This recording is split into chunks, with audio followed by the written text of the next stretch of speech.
사사기는요, 여호수아 시대와 왕정 시대 사이에 있는 그 역사를 말하는데요, 가나안 정복이라는 그 사명과 그리고 왕정 시대로 넘어가는 그 사이에서 일어나는 이야기들을 기록하고 있어요. 자, 여호수아서의 출발점은 무엇인가? 바로 아브라함과의 언약인데요, 창세기 17장 7절에서 8절입니다. 내가 내 언약을 나와 너 및 내 대대 후손 사이에 세워서 영원한 언약을 삼고 너와 내 후손의 하나님이 되리라. 내가 너와 내 후손에게 내가 거류하는 이 땅 곧 가나안 온 땅을 주어 영원한 기업이 되게 하고 나는 그들의 하나님이 되리라. 하나님은 아브라함과의 약속하신 이 약속의 말씀을 잊지 않으시고 모세와 여호수아를 통하여서 가나안 정복을 통해 성취해 주시는 것을 우리는 보게 됩니다. 그런데 또 한 번의 언약이 여호수아 시대 때 한 번 더 이루어지는데요, 이를 우리는 세겜 언약 혹은 세겜에서의 언약 갱신이라고 말해요. 우리 여호수아 24장 14절과 15절을 함께 읽겠습니다. 그러므로 이제는 여호와를 경외하며 온전함과 진실함으로 그를 섬기라. 강 저쪽과 애굽에서 섬기던 신들을 치워버리고 여호와만 섬기라. 만일 여호와를 섬기는 것이 너희에게 좋지 않게 보이거든 너희 조상들이 강 저쪽에서 섬기던 신들이든지 또는 너희가 거주하는 땅에 있는 아모리 족속의 신들이든지 너희가 섬길 자를 택하라. 오직 나와 내 집은 여호와를 섬기겠노라 하니. 사사기의 시작은 나쁘지 않았어요. 여호수아가 죽은 후에 뭔가 절망적으로 시작하지만 사람들이, 이스라엘 백성이 우리 중에 누가 나아가서 가나안 민족과 싸웁니까? 유다가 나아가라. 여호와께 묻고 순종함을 통해 승리하는 놀라운 결과가 이 말씀 가운데 기록되어 있어요.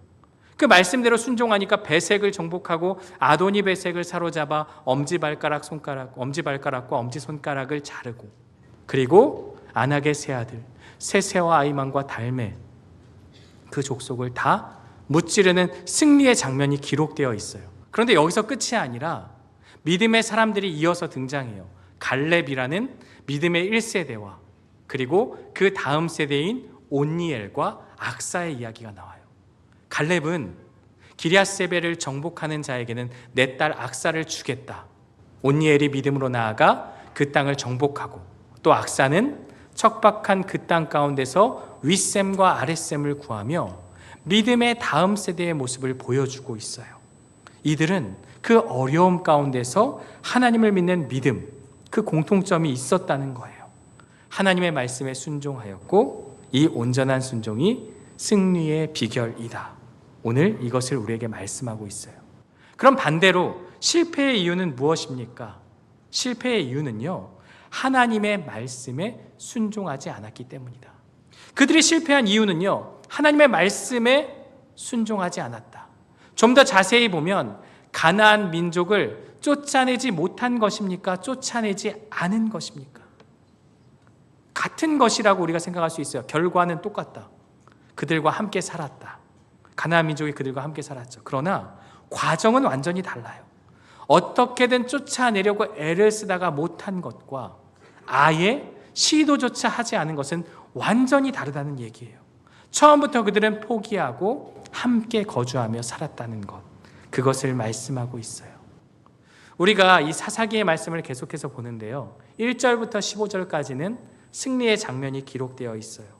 계속되는 승리가 기록되어서 이 사사기가 그렇게 흘러가면 좋겠지만 오늘 본문을 기점으로 해서 뭔가 이상한 기류가 흐르기 시작해요. 바로 가나안과 타협하고 그들과 함께하는 이스라엘의 모습이 등장합니다. 먼저 오늘 본문을 들어가기에 앞서서 유다 족속의 이야기가 이어지다가 갑자기 16절에 겐 족속의 이야기가 등장해요. 우리 16절 말씀을 함께 읽겠습니다.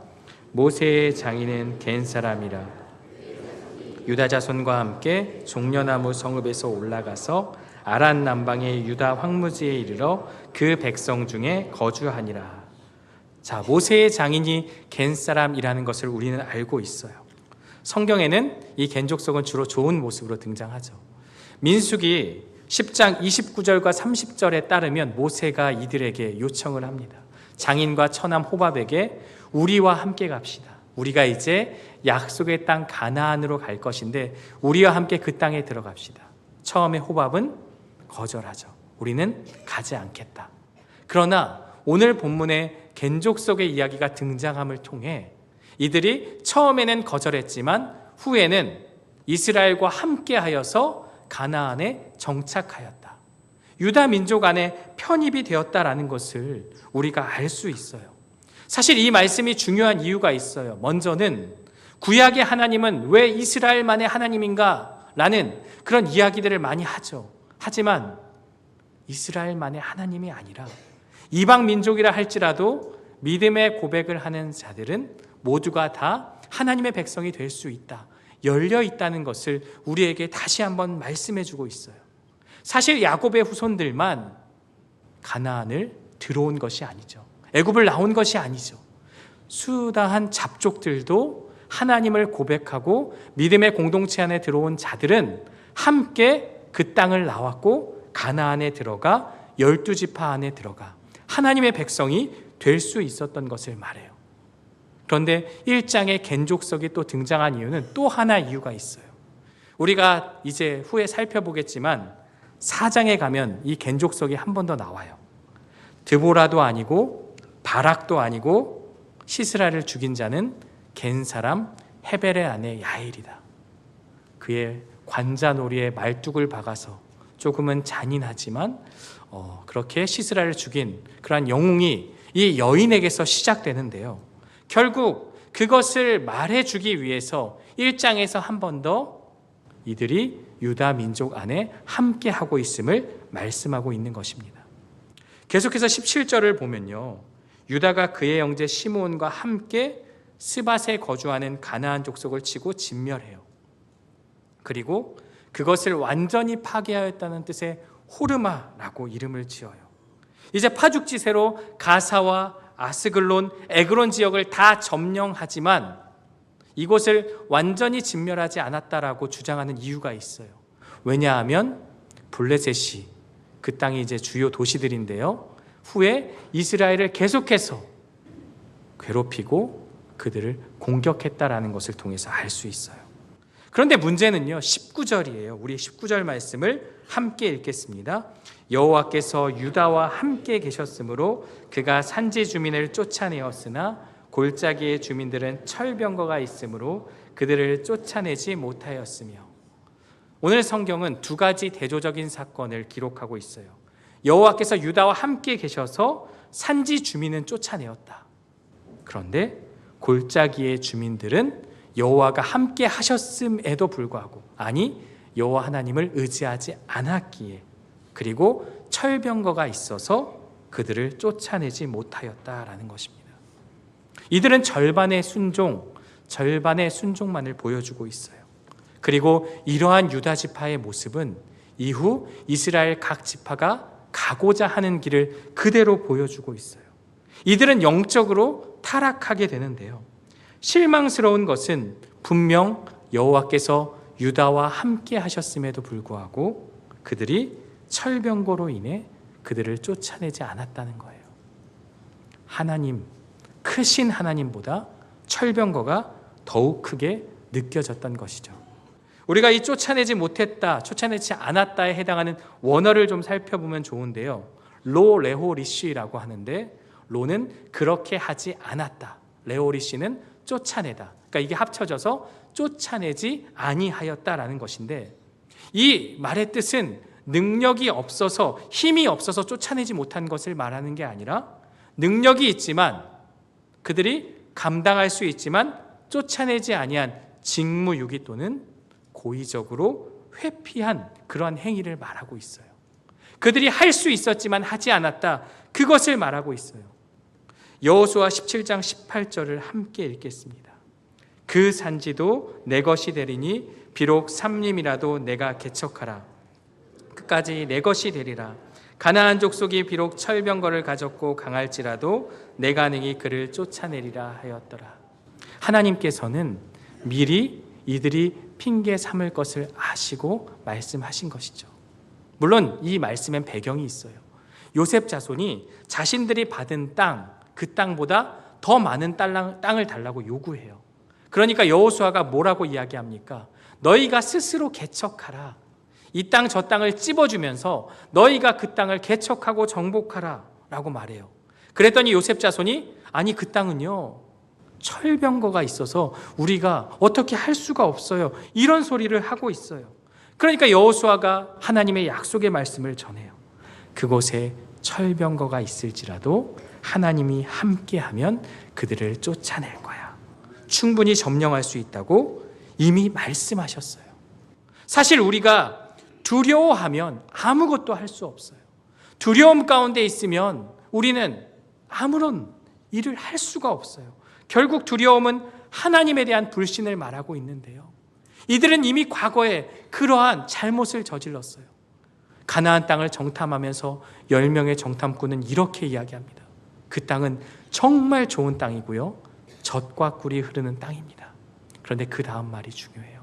그 땅의 거민은 거인 같고 우리는 그들이 보기에 메뚜기 같아서 우리는 결코 그 땅을 차지할 수 없습니다. 온 백성이 그 말을 듣고 두려워 떨며 울며 하나님께 원망하고 불평합니다. 그런데 같은 상황, 같은 곳을 정탐한 여호수아와 갈렙은 그 땅을 바라보고 똑같이 이야기해요. 좋은 땅이 분명합니다. 그런데요, 그 땅을 우리가 능히 취할 수 있습니다. 그 땅을 우리가 갈취할 수 있습니다. 그들은 우리의 밥입니다. 우리에게는 하나님이 함께 하십니다. 같은 상황, 같은 문제를 바라보는 10명과 2명, 이들의 차이는 무엇입니까? 믿음의 차이입니다.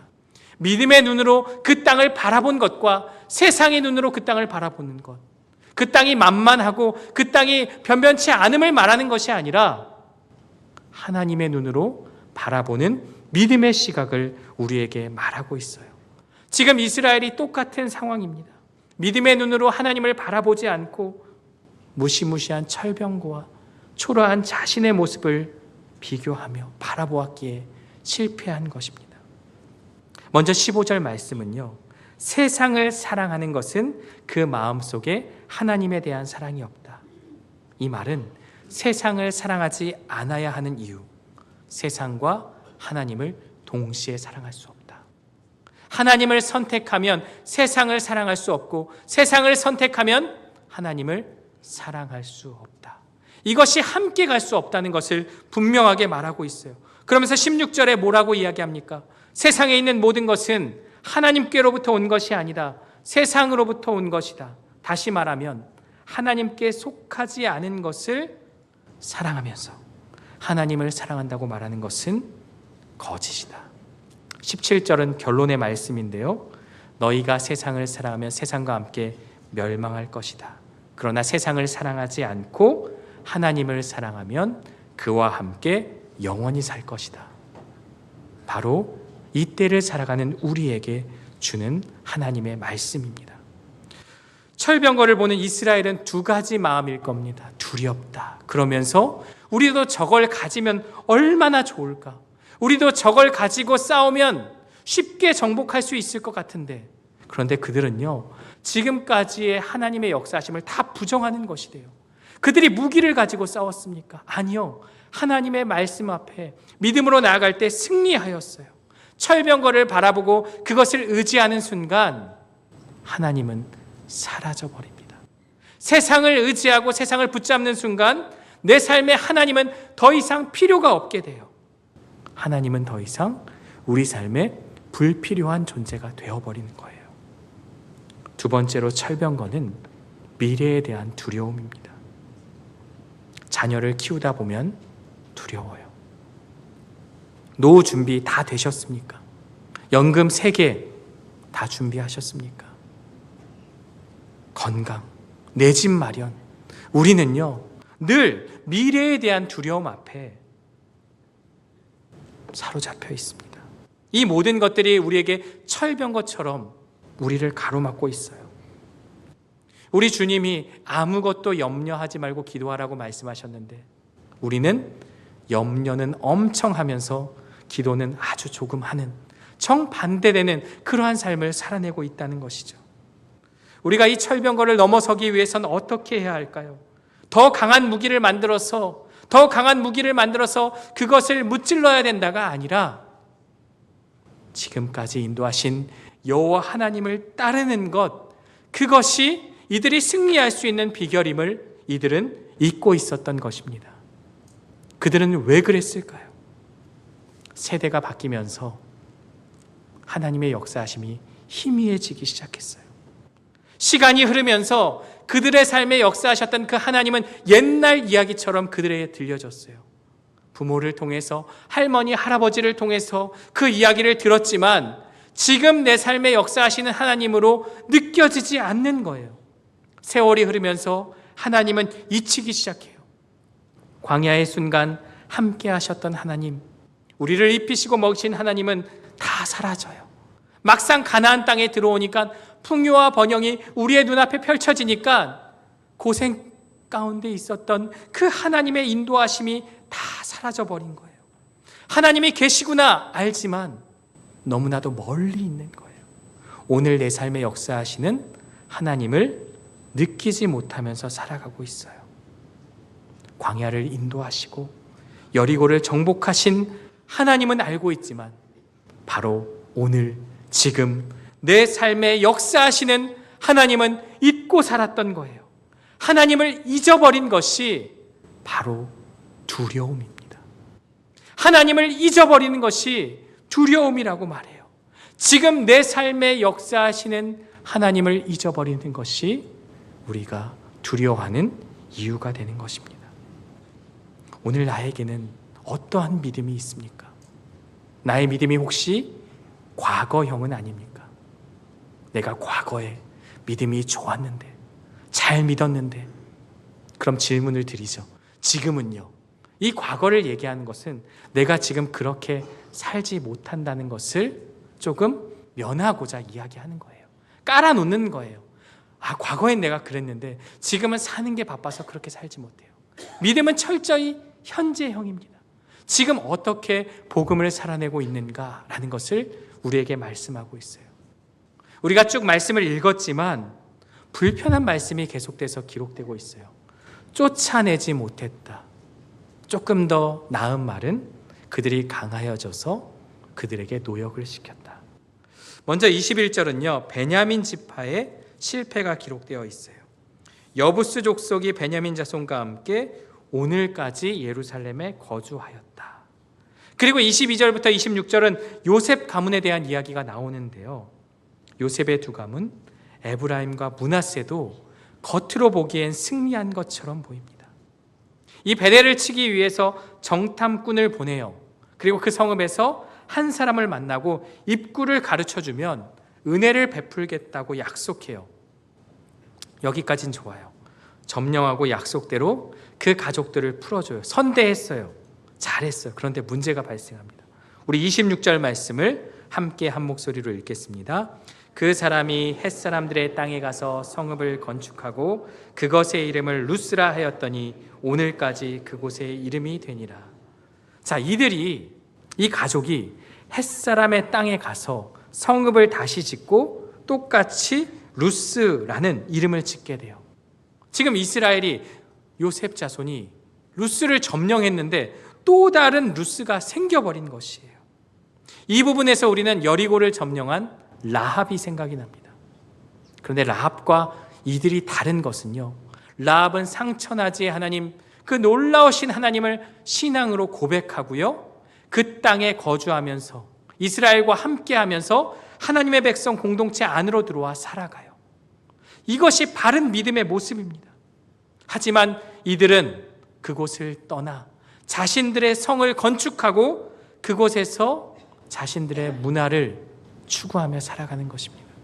결국 표면적으로는 승리한 것처럼 보이지만 이들은 진멸하라는 하나님의 말씀을 어긴 요셉 가문의 모습을 보여주고 있어요. 27절부터는 더 구체적으로 쫓아내지 못한 가나안 족속의 이야기가 담겨 있어요. 므낫세가 쫓아내지 못하니까 가나안 족속이 결심하고 그 땅에 거주하고요. 28절에 이스라엘이 강성하니까, 아니 강성하면 쫓아내야죠. 강성하지 못해서 쫓아내지 못했으면 쫓아내야 하는데 그 다음 말씀이 그들을 노예로 부렸다라는 거예요. 쫓아내지 않은 것이죠. 29절에 에브라임 지파도 마찬가지입니다. 쫓아내지 못하니까 그들 중에 거주하였다. 30절 스불론 지파 그들 중에 거주하며 노역을 하였다. 아셀 지파 쫓아내지 못하고 가나안 족속과 함께 살았다. 납달리 지파도 쫓아내지 못하고 그들에게 노역을 시켰다. 두 가지예요. 쫓아내지 못하거나 않거나 노역을 시키거나. 그리고 34절과 35절은요, 아모리 족속이 단 자손을 산지로 몰아내었다. 지금 뭐가 바뀐 것 같아요. 단 민족이 아모리 족속을 쫓아내야 하는데 오히려 그들을 그대로 두니까 그들에게 쫓김을 당해서 그들이 도망치는 이러한 반대의 상황까지 발생하고 있어요. 물론 요셉이 강성해지면서 그들을 쳤지만 결국 쫓아내지 않고 노역을 시켰다. 오늘 말씀에 계속되는 내용의 주된 표현이 무엇입니까? 실패입니다. 쫓아내지 않았기 때문에, 하나님의 명령이 있었음에도 쫓아내지 않았기에 지금 단 자손처럼 오히려 쫓김을 당해서 골짜기에서 내려오지 못하는 것을 우리에게 말씀하고 있어요. 이들은 왜 그랬을까요? 실패의 원인, 두려움 때문입니다. 가나안을 앞에 두고 하나님은 그 땅을 너희에게 주었다고 반복적으로 말씀하셨지만 그 말씀을 믿지 않으니까 마음에 두려움이 생긴 거예요. 하나님이 그런 말을 한 것 같은데 철병거가 보이고 그 땅의 민족들이 너무나 강하기 때문에 두려움이 생기자 하나님을 잊어버리게 된 것입니다. 그들은 점령해가는 과정에서도 현실적 이익을 택한 것인데요. 이것이 사사시대 이스라엘의 암흑기의 원인이 되는 것이고 이들이 실패할 수밖에 없는 이유입니다. 오늘 본문 사사기의 말씀은요, 우리에게도 세상과의 타협은 일시적인 쾌락을, 안락함을 제공해 줄지 몰라도 궁극적으로는 우리 삶을 흔드는 가시와 올무가 될 수 있음을 우리에게 보여주고 있습니다. 오늘 우리는 하나님의 말씀이냐 세상이냐 갈림길에 서 있습니다. 예수님은 우리가 세상에 속하지 않고 세상 속에서 살아가라고 말씀합니다.